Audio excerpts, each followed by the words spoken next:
बहुत दूर दुनिया की नज़रों से छिपी एक शांत घाटी में एक छोटा सा गांव बसा हुआ था। इस गांव की कहानी अनोखी थी। यहाँ रहने वाले गिनती के लोग सिर्फ पुरुष थे। वे सब के सब उम्रदराज और कुंवारे थे। गांव के बाकी पुरुषों की तुलना में रामू थोड़ा जिज्ञासु और जवान था। एक बार वो गांव के कुछ जरूरी काम से शहर गया। शहर की चकाचौंध और भागदौड़ उसके गांव की शांति से बिल्कुल अलग थी।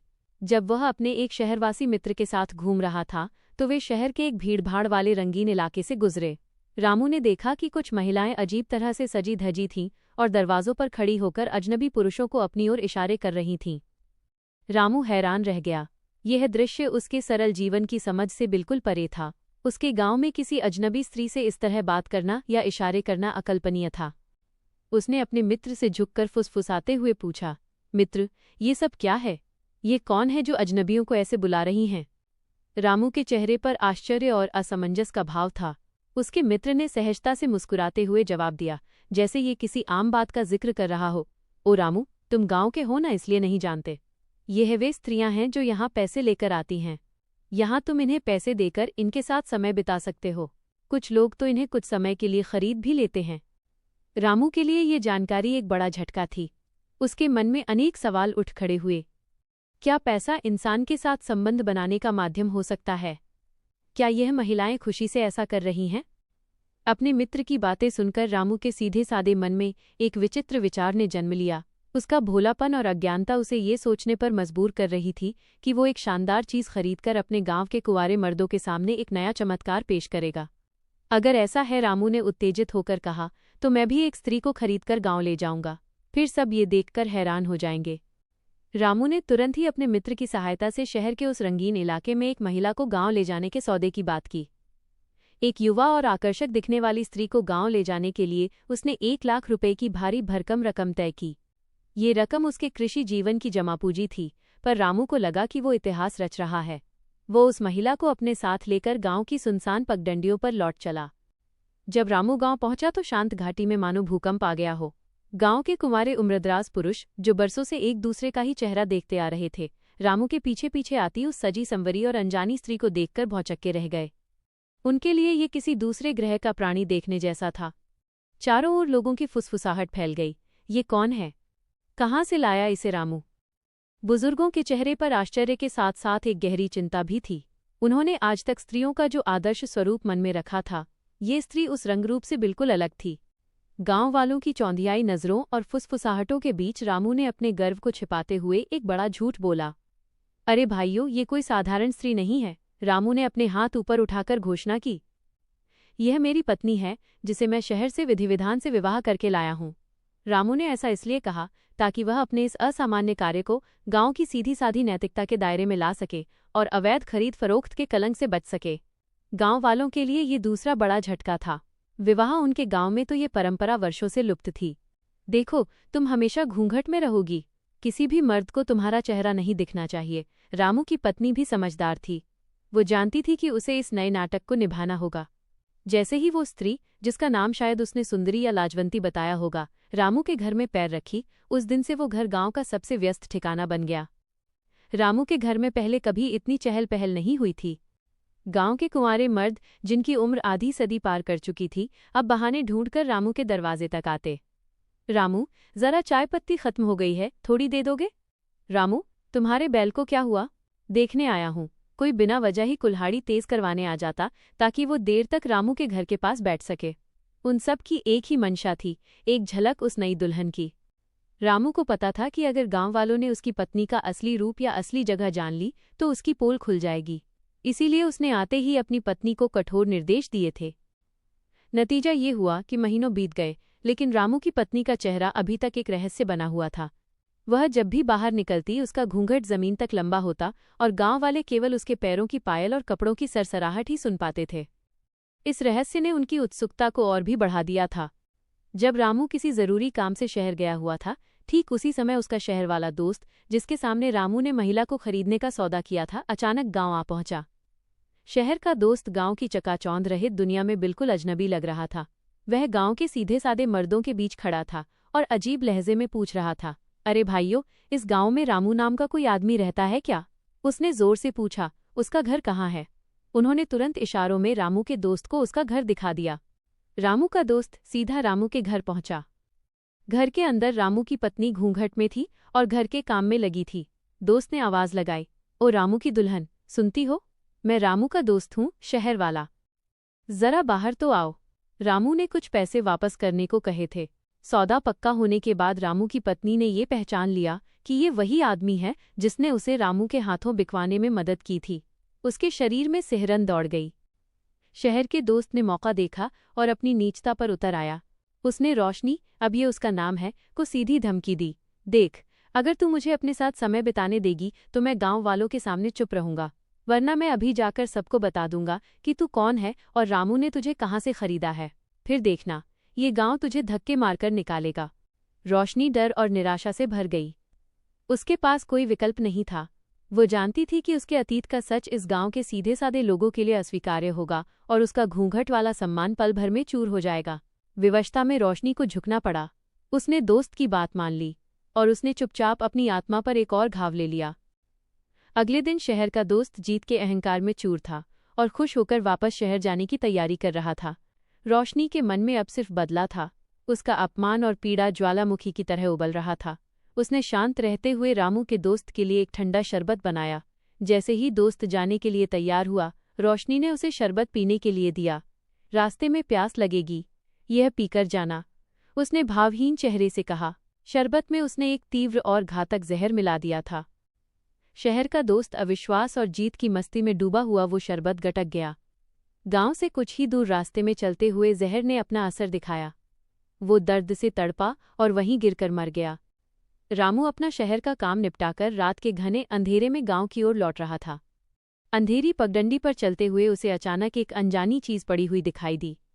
जब उसने पास जाकर देखा तो उसके रोंगटे खड़े हो गए। वो उसका शहर वाला दोस्त था जो बेजान पड़ा था। रामू तुरंत समझ गया कि यह कोई साधारण मृत्यु नहीं है और वो सीधा सीधा मुसीबत में फंस सकता है। घबराहट और डर में उसने जल्दीबाजी में फैसला लिया। रात के सन्नाटे का फायदा उठाकर उसने अपने दोस्त के शरीर को उठाया और पास की तेज बहती नदी में विसर्जित कर दिया। डरा सहमा रामू जब अपने घर पहुंचा तो उसकी पत्नी रोशनी ने शांत मगर भयभीत चेहरे से उसका स्वागत किया। रामू ने तुरंत अपने दोस्त की लाश मिलने की बात बताई और पूछा कि वो यहाँ क्या कर रहा था। रोशनी, जिसने अभी अभी एक भयानक कृत्य किया था, अपने पति के सामने टूट गई। वो रामू के गले लगकर रोने लगी और रोते रोते उसने सारी घटना बता दी। शहर के दोस्त की धमकी, उसकी मजबूरी और अंत में जहर देने की बात। रामू सन्न रह गया। उसे एहसास हुआ कि उसने 1 लाख रुपए में एक पत्नी नहीं बल्कि अपने और रोशनी के लिए बहुत बड़ा खतरा खरीद लिया था। हालांकि उसने रोशनी को सांत्वना दी और वादा किया कि वो अब उसे हर खतरे से बचाएगा। रात भर की भयावहता और रहस्य को छिपाने के बाद अगली सुबह रामू को गांव के जमींदार के घर काम पर जाना था। वो जब तैयार होकर दरवाजे की ओर बढ़ा तो रोशनी ने घूंघट में ही उसे बांह पकड़कर रोक लिया। उसकी आवाज में डर और अकेलेपन का गहरा भाव था। सुनिए, मुझे अकेले छोड़कर मत जाइए। लेकिन जमींदार का काम बहुत जरूरी है, रामू ने समझाना चाहा। रोशनी ने निश्चय के साथ कहा, नहीं, मैं अब घर पर अकेली नहीं रह सकती। मेरे मन में भय है, पता नहीं कौन क्या जान जाए या कौन दरवाजे पे आ जाए। मुझे भी अपने साथ ले चलो। रोशनी ने साफ कह दिया था कि वो अब एक पल भी उस घर में अकेली नहीं रहेगी जहां उसने एक अपराध किया था और जहां उसका अतीत उसे कभी भी ढूंढ सकता था। रामू के पास कोई रास्ता नहीं था। उसे अपनी पत्नी को साथ ले जाने के लिए तैयार होना पड़ा। रामू और उसके घूंघट में लिपटी पत्नी रोशनी जब जमींदार के घर पहुंचे तो पूरे आंगन में सन्नाटा छा गया। जमींदार ने जब रोशनी को देखा तो वो उसकी अक्षय सुंदरता, जो घूंघट के बावजूद उसके हाव भाव और कदकाठी से झलक रही थी, पर मानो मुग्ध हो गया। उसके मन में बुरा लालच जाग उठा। उसने तुरंत रामू को काम पर भेजने की योजना बनाई। रामू, जमींदार ने सहज होने का दिखावा करते हुए कहा, आज तो खेत में थोड़ा जरूरी काम है, तुम जल्दी से खेत जाकर देख लो। रामू जाने ही वाला था कि रोशनी ने डर के मारे रामू का हाथ कसकर पकड़ लिया और बोली, नहीं, मैं भी साथ चलूंगी। मैंने कहा था मैं अकेली नहीं रहूंगी। जमींदार ने तुरंत बीच में हस्तक्षेप किया, अरे खेत में क्या करोगी, तुम यहीं घर का काम देख लो, खाना बना दो, जरा पानी भर दो, मैं इसके पैसे तुम्हें अलग से दे दूंगा। रामू, जो मालिक की बात टाल नहीं सकता था और पैसे के लालच में भी अपनी पत्नी को न चाहते हुए भी वहीं छोड़कर भारी मन से खेत की ओर चल दिया। रामू के जाते ही जमींदार ने अपने इरादों पर काम शुरू कर दिया। रोशनी सहमी हुई घूंघट में रसोई में खाना बना रही थी। तभी अचानक जमींदार ने पीछे से आकर उसे मजबूती से जकड़ लिया। रोशनी ने डर के मारे चिल्लाना चाहा, लेकिन जमींदार ने शक्ति का प्रयोग किया। वो उसे घसीटता हुआ अंदर के कमरे में ले गया। जमींदार ने क्रूरतापूर्वक रोशनी को बिस्तर पर रस्सियों से बांध दिया ताकि वो विरोध न कर सके। रोशनी भयभीत होकर चिल्लाती रही, मदद के लिए पुकारती रही, लेकिन जमींदार ने उसकी विवशता का फायदा उठाते हुए अपनी शक्ति और लालच से उसके साथ जबरदस्ती की। जमींदार ने अपनी शक्ति का उपयोग करके अकेली और असहाय रोशनी के साथ अमानवीय कृत्य किया और उसकी चीखें घर की मोटी दीवारों के अंदर ही दबकर रह गईं। रामू, जो शायद किसी अनजाने डर या किसी छोटे काम के कारण खेत से जल्दी ही लौट आया था, जब जमींदार के घर के भीतर पहुंचा तो आंखों देखी घटना ने उसे स्तब्ध कर दिया। उसने देखा कि उसकी पत्नी, जिसे वो बड़ी मुश्किल से इज्जत देने की कोशिश कर रहा था, जमींदार के अत्याचार का शिकार हो रही है। रामू का भोलापन और डर क्रोध में बदल गया। वो चीख उठा, ये क्या कर रहे हो? छोड़ो मेरी पत्नी को। रामू की चीख सुनकर जमींदार के चेहरे पर क्रूरता और गुस्से का भाव आ गया। उसे अपनी शक्ति पर चोट महसूस हुई। पकड़ो इसे, ये हमारी इज्जत खराब करेगा। जमींदार ने तुरंत अपने गुंडों और नौकरों को आदेश दिया। पलक झपकते ही कई नौकरों ने रामू को चारों ओर से घेर लिया। रामू ने विरोध किया, पर वो उन ताकतवर हाथों के सामने कमजोर पड़ गया। जमींदार के अत्याचारी आदेश पर नौकरों ने बेरहमी से रामू को मार डाला और उसकी लाश को वहीं दबा मूद दिया ताकि कोई सबूत न बचे। बिस्तर पर बंधी हुई रोशनी ने चीखते हुए सुना कि उसके पति को बेदर्दी से मार डाला गया है। उसने अपनी आंखों के सामने अपने एकमात्र सहारे को खो दिया। पहले अतीत का शोषण, फिर वर्तमान का अपमान और अब पति की नृशंस हत्या। ये घाव रोशनी की बची खुची हिम्मत को भी तोड़ गए। जिस गांव में वो एक इज्जतदार पत्नी बनकर रहने आई थी, वहां उसे केवल दर्द और शोषण मिला। उसे लगा कि अब इस अत्याचारी दुनिया में उसके लिए जीने की कोई उम्मीद या वजह नहीं बची है। निराशा के अंधेरे में डूबकर और जमींदार के हाथों से मुक्त होते ही रोशनी ने आत्महत्या करने का भयानक फैसला लिया। उसने अपनी जीवन लीला समाप्त कर ली। रामू और उसकी पत्नी रोशनी की मौत ने गांव को हिलाकर रख दिया था। हालांकि जमींदार ने पैसे और ताकत के दम पर सब कुछ दबा दिया था, लेकिन रोशनी की पीड़ा और पति को खोने का गहरा सदमा इतना प्रचंड था कि उसकी आत्मा को मुक्ति नहीं मिली। वो अन्याय की आग में जलती हुई भटक रही थी। उसका एकमात्र उद्देश्य था जमींदार से भयानक बदला लेना। उसे बस एक माध्यम की जरूरत थी, एक ऐसा शरीर जिसके जरिए वो अपने प्रतिशोध को पूरा कर सके। एक सब्जी बेचने वाली युवती, जो देखने में काफी सुंदर थी, अपनी टोकरी में सब्जियां लिए गांव के बाजार से होते हुए जमींदार के घर की ओर जा रही थी। रोशनी की अशांत आत्मा ने तुरंत ये पहचान लिया कि ये वही अवसर है जिसका उसे इंतजार था। उसने मन ही मन कहा, जमींदार अपनी वासना के कारण सुंदरता पर हमेशा बुरी नजर रखता है। वो इस भोली लड़की को भी नहीं छोड़ेगा। मुझे इससे पहले कि वो कोई गुनाह करे, इसे अपना हथियार बनाना होगा। जैसे ही सब्जी वाली जमींदार के घर के करीब पहुंची, रोशनी की क्रोधित आत्मा ने उस युवती के शरीर में प्रवेश कर लिया। सब्जी वाली की सीधी सादी चाल अचानक एक अलग आत्मविश्वास और भयंकर दृढ़ता में बदल गई। रोशनी अब सब्जी वाली के शरीर में सीधे जमींदार के आंगन में पहुंची। जमींदार ने जब इस सुंदर युवती को सब्जी बेचते देखा तो उसका पुराना लालच फिर जाग उठा। उसकी आंखों में वही वासना थी जो रामू के साथ हुई घटना से पहले थी। उसने अकेलेपन का फायदा उठाते हुए सब्जी वाली से बात करना शुरू किया। रोशनी की आत्मा ने शांत रहते हुए जमींदार को ठीक वैसे ही जाल में फंसाया जैसे उसने रोशनी और रामू को फंसाया था। रोशनी की आत्मा सब्जी वाली के शरीर में जमींदार को बातों में लगाया और उसे एक अनोखे जहरीले फल का लालच दिया। बाबूजी, उसने मीठी आवाज में कहा, ये फल खाकर आपकी ताकत और उम्र दोनों बढ़ जाएंगी। इसे चक्कर देखिए। जमींदार, जो अहंकार और लालच में डूबा था, उसने बिना किसी संदेह के वो जहरीला फल खा लिया। फल खाते ही जमींदार का शरीर ऐंठने लगा। पेट में असहनीय दर्द उठा और उसकी आंखें बाहर निकलने लगीं। जब जमींदार दर्द से तड़प रहा था, तब रोशनी ने अपना घूंघट उठा दिया, या यूं कहें कि सब्जी वाली के चेहरे पर भयंकर मुस्कान आ गई। रोशनी जोर जोर से हंसने लगी। ये हंसी खुशी की नहीं, बल्कि बरसों के दबे हुए क्रोध और प्रतिशोध की थी। जमींदार को तड़पता देखकर रोशनी को रामू की चीखें और अपनी बेबसी याद आ गई। उसने फैसला किया कि जमींदार को ठीक उसी तरह मारना है जैसे उसने रामू को कुचलकर मारा था।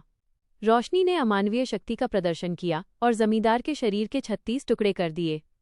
जमींदार दर्द से चीखता चिल्लाता रहा, पर रोशनी को दया नहीं आई। उसके हर घाव के साथ रोशनी का बदला पूरा हो रहा था।